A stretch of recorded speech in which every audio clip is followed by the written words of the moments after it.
Know who Dr. Castro is. Well, listen, thanks a lot for the introduction.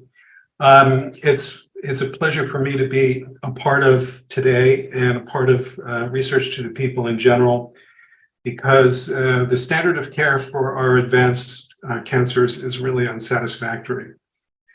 I think that today I was really blown away by the video this morning. The beauty, spirit, and courage of Vanessa and Mark both are an incredible inspiration. And I was reminded of my mentor, who was a lion-hearted genius of a person who used to compare the cure barrier to the sound barrier, which is to say, it's an engineering problem, go find the solution. And I think that ultimately multi-omics will be an integral part of the solution. And what I'm going to show you this afternoon is computational biosimulation, a genomics analytic tool, which I'll illustrate with glioblastoma, although it really can apply to any complex solid tumor. I'm a medical oncologist and more recently a neuro-oncologist for more than 30 years. And I specialize in molecular oncology, and I happen to work for CellWorks Group, whose technology you're going to hear about today.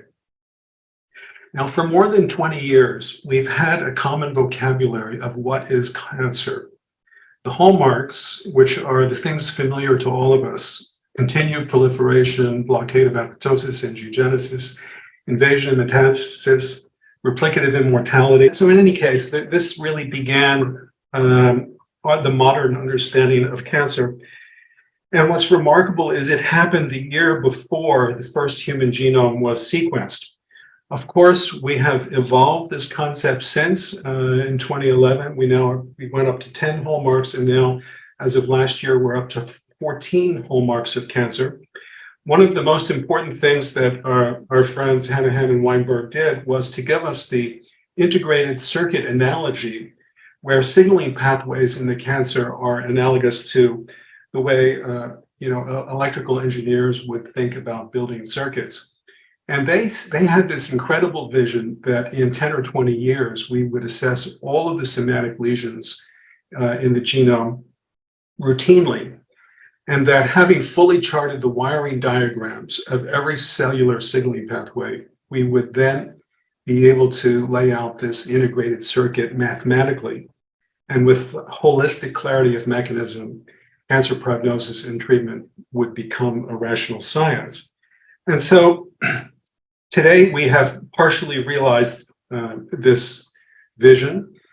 Cancer is complex. So far we have 800 oncogenes that are credentialed, 1,400 tumor suppressors, and in one way or another, every human gene is connected to the malignant process. Cancer is a complex transcriptional and epigenetic disease with redundant signaling through master regulator networks, which determine the fate of the cell. And by the way, this complexity defeats oncogene targeting strategies, and at the same time gives rise to disease heterogeneity both between patients and in one tumor, within one tumor. Our previous speaker showed us transcriptional plasticity can produce several different kinds of disease behavior. This has also been demonstrated in glioblastoma. And genomic evolution in the face of treatment comes from the intrinsic genomic instability. And that's given rise to what I call the complex adaptive network that continually evolves resistance. That's really what cancer is and why it remains such a difficult disease to cure. Now, in the last 2 decades, we have an ocean of knowledge, which is overwhelming to everyone. In fact, any one of these subjects here could represent a decade or a whole career for a cancer researcher. And how do we connect to this knowledge? I think is through the comprehensive genomic profiling that we do on every patient. But how does one doctor or even an expert in cancer biology manage to integrate all this information? Essentially, what we need is a model. And CellWorks is a company which for 15 years has been toiling in the background to build such a model of cancer, which currently includes 4,200 genes, 319 kinases, 379 transcription factors, 115 pathways, more than 30,000 interactions, which are represented by mass action and Michaelis-Menten equations. And it's based on the work that's published in more than 250,000 references in the scientific literature. And what they do with this model is take all of the genomic abnormalities in a particular patient's tumor, and they build an in silico cell line or disease avatar, which is a digital double of the tumor that represents the hallmark behaviors of cancer and permits interrogation of the disease network with individual drug strategies and combinations. And CellWorks will present you an efficacy score from 0 to 100. 30 is the cutoff for when we think a drug will work. And sometimes we say that things are less than 0 when we think they're going to actually accelerate the malignant process. And so with that, the idea is then, I think we're prepared at least to take on this idea of surpassing the single gene, single drug precision medicine paradigm. And I'm going to show you how this computational biological modeling can inform treatment decisions in the management of glioblastoma with regard to when temozolomide or TMZ works or it doesn't, when we should use combination therapy, and what to do with the patients for whom there is no standard of care, that is the unmethylated patient and the relapsed patient. So for those of you who are not neuro-oncologists or familiar with this drug, temozolomide is an alkylating agent. It spontaneously decomposes in the cell to form this methyl diazonium ion, which is highly reactive with the O6 position of guanine. Guanine, of course, is one of the 4 DNA bases. And to a lesser extent, it can also react with the nitrogen positions of the other DNA bases, as you see here.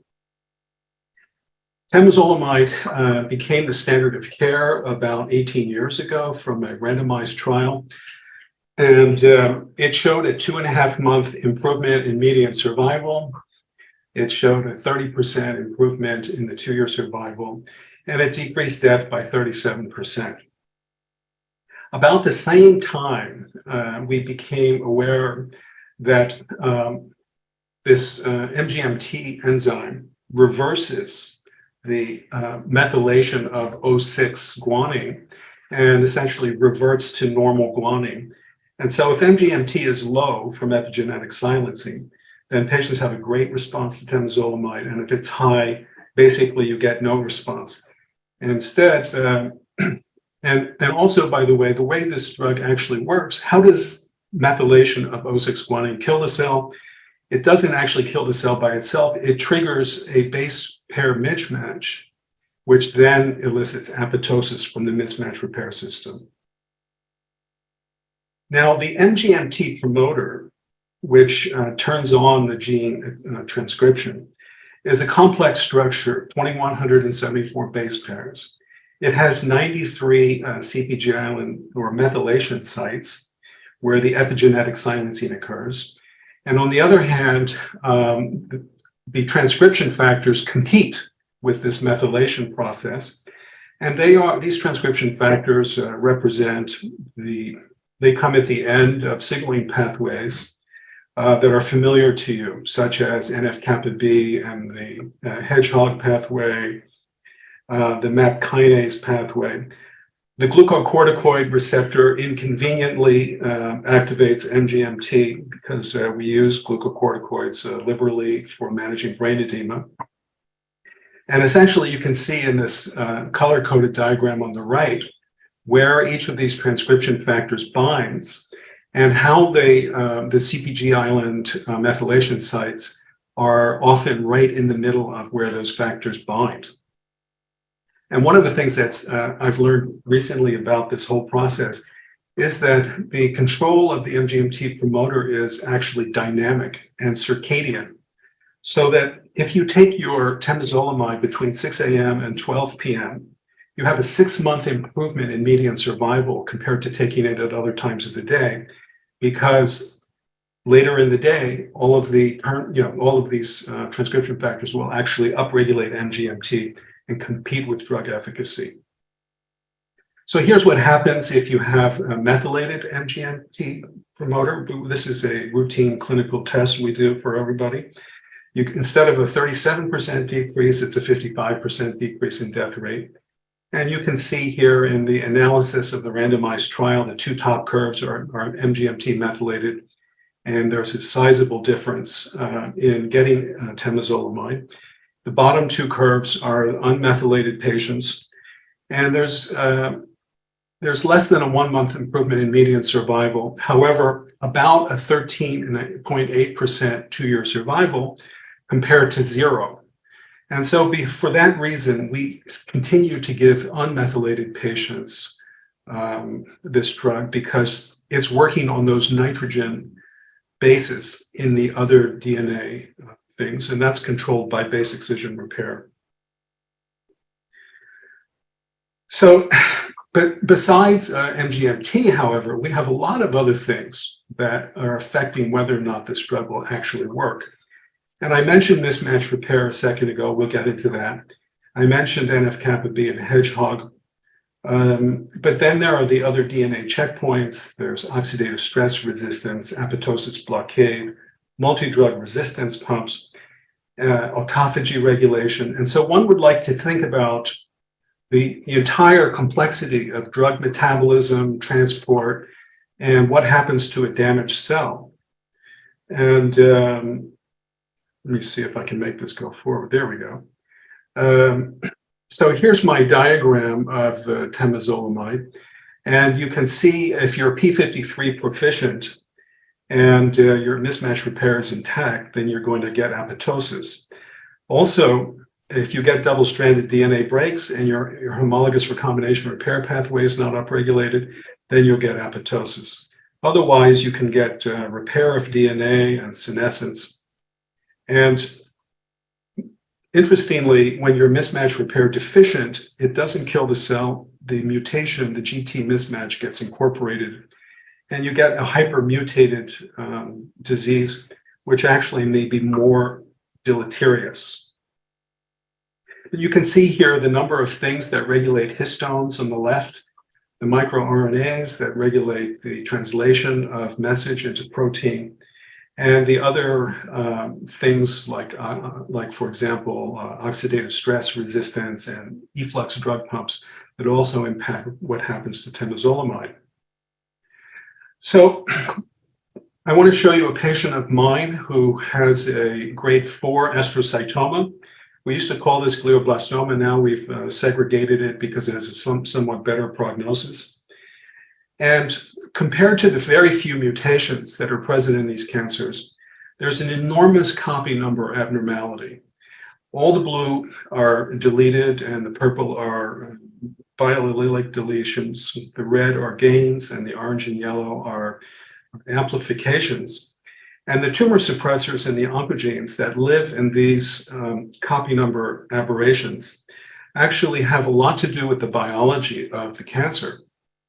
And here's a partial list of the genes that are associated with those particular segments. This analysis was done by Alacris, a company in Berlin that specializes in this sort of thing. When CellWorks got the copy number, we identified 2,000 gene aberrations, and we built a model that included all of those aberrations. And for temozolomide, it included things that up and down regulate MGMT promoters. It included all of the basics, all the DNA repair mechanisms that have been implicated in how the drug works, as well as the DNA checkpoints, the resistance pumps, apoptosis blockade. Oxidative stress resistance is about half of the efficacy of temozolomide, and autophagy deregulation as well. The most common form of glioblastoma is EGFR amplified, and here are the pathways that upregulate DNA repair and create other forms of drug resistance. And this essentially, these other pathways besides MGMT are the reason why it's hard to treat this disease and why temozolomide doesn't work as well as we would like it to. Now, if you imagine these dots are the oncogenes and tumor suppressors, they give way to signaling pathway aberrations. And quite interestingly, these signaling pathways converge on master regulators, which control transcription and the gene expression and the fate of the cell. And so these master regulators are what makes a cancer cell malignant, causing the hallmark behaviors of cancer, and what we then observe inside the clinic. And essentially where we've been in precision medicine is to do oncogene targeting. But you can imagine, because of the parallel pathways that can maintain activity through the master regulators, that single oncogene targeting with single drugs is really doomed not to get us very far, particularly in a complex disease. On the other hand, from seeing this diagram, if you can imagine that we can identify this network, then we can actually take down the key nodes in the network defined by master regulators, as well as synthetic lethal opportunities. And I'm going to show you a couple of dramatic examples of success doing that. So we begin with a simple tumor that has MGMT methylation, so we think temozolomide is going to work. On the other hand, this tumor has DNA mismatch repair because MLH1 is knocked out. So when we give temozolomide, in fact, it's not going to work because of that. On the other hand, the other drug we use mostly in neuro-oncology doesn't require mismatch repair. It gets double-stranded DNA breaks and can elicit apoptosis. And so in this cell, we say, in spite of MGMT methylation, temozolomide is a failure and lomustine is efficacious. When we consider the entire mismatch repair pathway, we're not just talking about whether the gene is deleted or mutated, but we're also talking about its regulation at the level of histones. Is the histone closed so that no transcription will occur versus being opened up? And it turns out those lysine methyltransferases are key for MLH1 to be expressed. We also have post-translational acetylation of MSH2, which is essential. And then there are a variety of microRNAs which can interfere with the translation of the mismatch repair messages. And so what we do at CellWorks is we assess the entire mismatch repair pathway from the gene to the message to the protein and the protein post-translational modifications. And then we come up with a quantitative measurement of whether or not the pathway is intact. And so with this, I formed a hypothesis that we should be able to predict diminished temozolomide benefit in people who have mismatch repair deficiency in the pathway. And so we went to TCGA. We got 148 patients who had standard of care. Only 38 were MGMT methylated. And we biosimulated this entire process. And we found out that half of the patients had between 1 and 9 pathways that were aberrated. Only one of those patients, interestingly, had MSI. And so what that means is actually you can have degrees of mismatch repair deficiency which don't produce MSI high. And so MMR is not an all or nothing thing. It's this kind of gradation of things. And from this, we were able to demonstrate that we could get a proficiency score and a deficiency score, which was highly significant, although overlapping. But on the right, you can see that the proficient patients in green had much longer survivals. The light green was progression-free survival, and that the people who were MMR deficient had much shorter survivals. And here's this is just 38 patients, by the way, progression-free on the left. So you have early progression in MMR pathway deficiency, 3.5 months versus 10.5 months. and the median survival was only 9.4 months in the deficient group. Normally, these patients survive around 18 months in the registration trials that were done. And so 9.4 months is actually inferior to the unmethylated patients. And so it may even be possible that this temozolomide could be deleterious if you give it to people who have a deficiency in this pathway. So where are we going with this concept here is that for the upfront management of patients, up to half of the patients might be unable to benefit from temozolomide and should be treated with the nitrosoureas on the right, or with this new drug Valo-83, which is hopefully will get approved at some point. And by the way, 30% of patients were acetylase deficient. We have an old controversy whether valproic acid improves survival in this group. And so if it does, it probably is in those patients where it can reverse temozolomide resistance from acetylation deficiency. Now, another controversy in GBM management has to do with, should patients receive combination temozolomide lomustine, or should they get the temozolomide alone? And our colleagues in Germany conducted this trial, NOAA-9, and they presented a 16.7-month median survival improvement for the combination. And the odds of survival at between 2 and 4.5 years were dramatically improved. However, almost no one uses this combination because in general, neuro-oncologists tend to be frightened of toxicity management. This is not a group of people who are necessarily came up managing acute leukemia and lymphoma, where we place people in grade 4 toxicity and support them routinely. But also people object that the progression-free survival in this trial was not different. And the univariate analysis gave us a significant p-value, 0.04, but the multivariate analysis missed it. So this trial was, somewhat underpowered. You're looking at only 109 patients in these curves. So, the statistics, take them for what they are. Necessarily, it leaves us with the question, should we be giving this combination to patients? And so we went back to the TCGA. We looked at the MGMT methylated patients, and we biosimulated how would they respond to temozolomide on the abscissa, and how would they respond to lomustine on the ordinate. And the diagonal represents exact equivalence for the ability of those drugs to kill the cancer. And you notice right away that there are more dots above than below.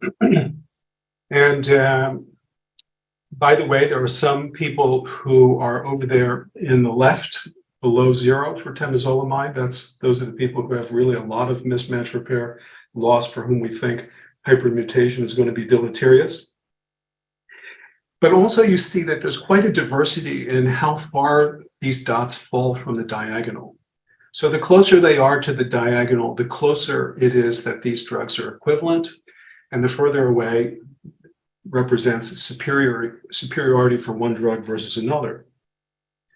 So here was the main question in the study, temozolomide lomustine versus temozolomide alone. And you can see that some patients got 100% anti-tumor efficacy in the CellWorks simulation. Other patients were very close to equivalent.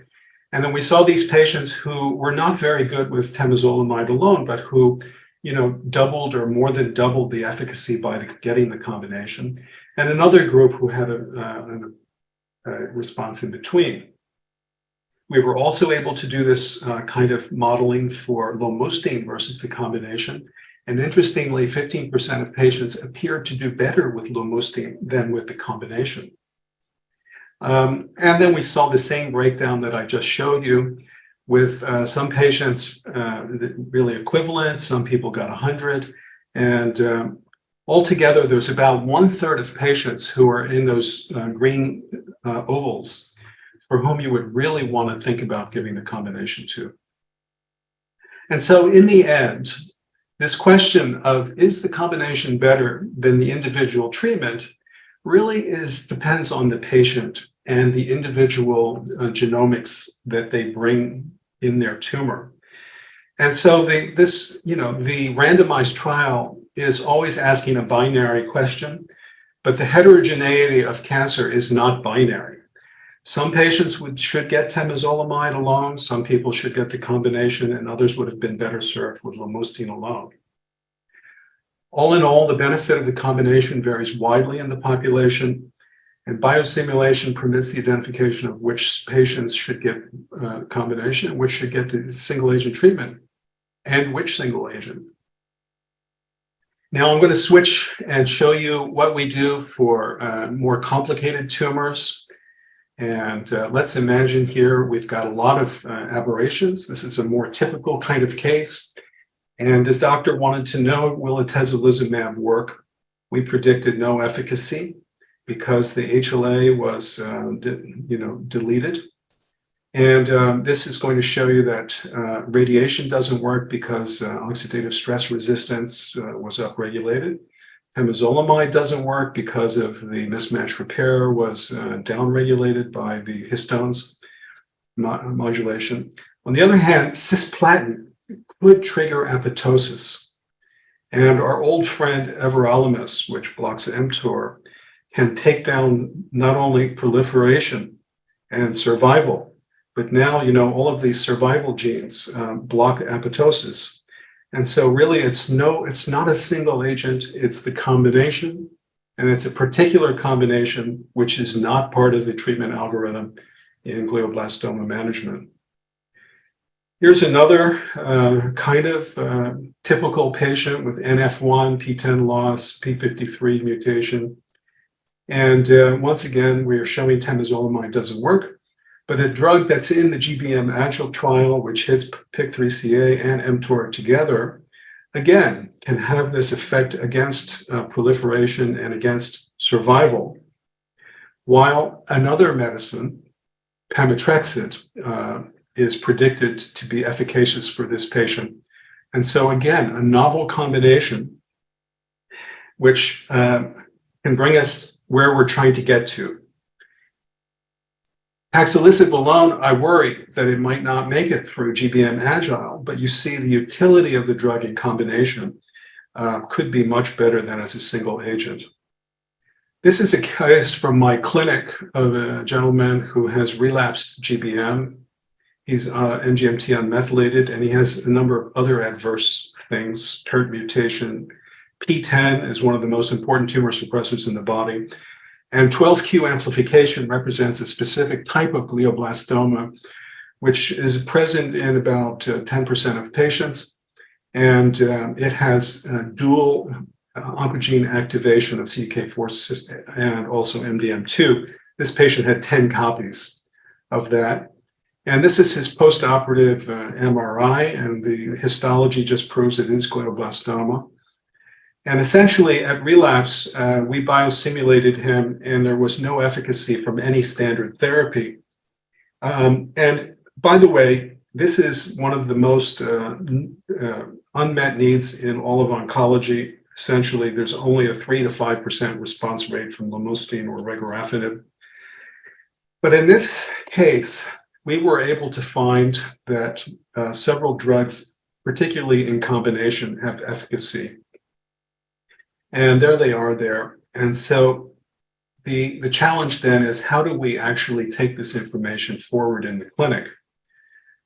The rationale for this is that the target of leflunomide, which is DHODH, involved in the synthesis of DNA and RNA pyrimidines, is the synthetic lethal partner of P10 and will kill a P10 deficient cell. Nalfinavir, which is borrowed from the HIV world, can actually block HSP90 and interfere with AKT protein folding. And it can also block the proteasome. And therefore, the breakdown of the ubiquitination and turnover of P53 would be inhibited. And abemaciclib is a breast cancer drug which inhibits CDK4. And so with a maximal investment in how do all these drugs go together, I came up with the following regimen using caution in dosing because nalfinavir and abemaciclib go through the same pathway. Nalfinavir actually shuts down the metabolism of abemaciclib. And so I was being very cautious. However, the patient got no toxicity at all and had this nice response. You see the corpus callosum tumor in the middle going away. And his disease did not start growing again for 6 months. And so I think this shows that you can have a patient with an untreatable disease actually enter remission as a result of biosimulation insights. I have another case which is currently under review for publication. And it's a young woman with a pol-mutated GBM. And she received optimal surgery up front for a right frontal lesion and then got the standard of care with radiation and temozolomide. And 2 years later, she developed back pain and had this lesion in the spine, which was removed and was actually shown to be a recurrent glioblastoma. And then in the immediate postoperative period, she developed neurologic deterioration and was diagnosed with widespread leptomeningeal disease or malignant meningitis. I'm going to show you what we did for her, that this is her MRI 10 months later, which shows no evidence of disease. And essentially, the repeat profiling on her tumor showed a number of defects in DNA repair on the right, which created a variety of synthetic lethal opportunities. And in fact, she has homologous recombination deficiency. You see the bottom left, the red stripe shows that she's within the biallelic loss of homologous repair proteins. She also has STK11, which mostly is bad for immunotherapy. It creates oxidative stress sensitivity, however, and it creates a problem in generating ATP. And those are synthetic lethal opportunities. And why didn't we use immunotherapy? The reason why is despite this dramatic hypermutation, we did immunohistochemistry for MHC1, and there was no MHC at all on the surface of the cell. It was all in the cytoplasm because her mutations had knocked out HLA, ERAP1, and TAP1. She had actually biallelic p53 loss, and so she could not transcribe ERAP1 and TAP1, which are essential for getting HLA on the surface of the cell. In that case, there is no immune response from the adaptive immune system. And so I made a plan for treating her based on this kind of schematic understanding, where here are the downstream consequences of the mutations, showing DNA repair deficits, oxidative stress related to this GPX4 is not going to be regenerated because of STK11 is not making NADPH. And she has an autophagy deficit, which creates a reliance on oxphos for ATP and also the NAK ATPase pump. And so here was the treatment that she received. Lomustine was predicted to be effective, not only because she's MGMT methylated, but because of the p53 loss. She doesn't have nucleotide excision repair. And that pathway is the chief pathway for blocking lomustine. And so also when you activate PARP with DNA damage, it consumes ATP. And in a cell that can't make ATP very well, that creates oxidative stress and energy. And by the way, when you have an energy deficit, the cell dies by necroptosis or necrosis. It's a unique form of cell death and an alternative to apoptosis. Clearly, she had homologous recombination deficiency, so olaparib is a logical choice. And you can see here that improved the apoptosis. And then I was very worried because if you don't have p53 intact, you really cannot trigger the apoptotic pathway very well, no matter how much DNA damage you have. And so I thought about increasing oxidative stress by consuming glutathione. So she received high-dose vitamin C twice a week, and you can see that that elicits ferroptosis. And this form of oxidative stress can also trigger apoptosis. And then why not think about metformin? So we blocked complex 1 in the electron transport chain to diminish ATP production, and that increased apoptosis. And then we added digoxin, which is all of us who are old enough used to use this in cardiology. So digoxin, metformin, ascorbate, lomustine, and olaparib. And here was the rationale, and you can see the demonstration of synergy. And she achieved an immediate complete remission and remains well 20 months from relapse without any evidence of disease. She also had no significant toxicity from this treatment, and she's 44 months from her initial diagnosis, which is very good for GBM. So I call this network targeting combination therapy. Once you understand the complex network that drives the tumor, and you can see the key nodes in the network, which are defined by synthetic lethal opportunities and the master regulators, then it's possible to bring lethal cancers with low median survivals under control. And essentially, I am now espousing this concept of exploiting as many synthetic lethal strategies at once as possible. It's kind of like hitting the enemy at the supply line, their fuel depot, their backup reserves, you don't just hit the enemy in one place, but you have to take it down, because otherwise the network will adapt and come back at you. So I thank you for listening, and I'm happy to take any questions. You can also email me if you would like to.